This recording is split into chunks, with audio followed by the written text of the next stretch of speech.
નમસ્કાર મિત્રો, હું છું એડવોકેટ હિમાંશુ મકવાણા. મિત્રો, તમે અમારી ચેનલની અંદર નવા હો તો ચેનલ સબસ્ક્રાઇબ કરશો, જેથી કરીને કાયદાને લગતા આવનારા વિડીયો આપ સુધી પહોંચી શકે. હવે મિત્રો,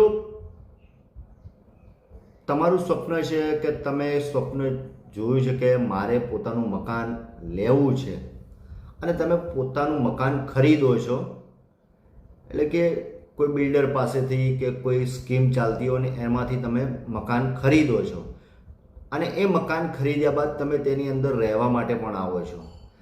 રહેવા આવ્યા બાદ 5 વર્ષની અંદર તે મકાનની અંદર ભેજ આવવા લાગે છે, દિવાલોમાં ખાર આવવા લાગે છે, દિવાલોના પ્લાસ્ટર તૂટવા લાગે છે. તો શું કરશો મિત્રો? તો મિત્રો, તમે રેરા એક્ટની જોગવાઈ પ્રમાણે એ મકાન રિપેરિંગ, એટલે કે દિવાલની અંદર ખાર આવ્યો છે, ભેજ આવ્યો છે, એ રિપેરિંગ તમે બિલ્ડર પાસે બિલ્ડરના ખર્ચે કરાવી શકો છો.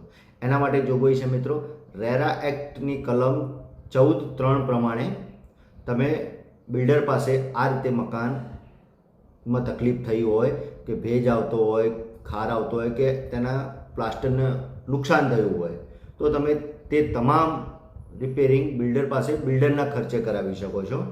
અને બિલ્ડર આમ કરવાની ના પાડે છે કે હું તમારું મકાન રિપેર નહીં કરી આપું, તો તમે રેરા એક્ટની કલમ 14(3) પ્રમાણે રેરા ગ્રાહકની અંદર તે બિલ્ડર વિરુદ્ધ ફરિયાદ પણ કરી શકો છો અને તમે વળતર પણ મેળવી શકો છો. મિત્રો, વિડીયો ગમ્યો હોય તો લાઈક કરજો, શેર કરજો, કોમેન્ટ કરજો.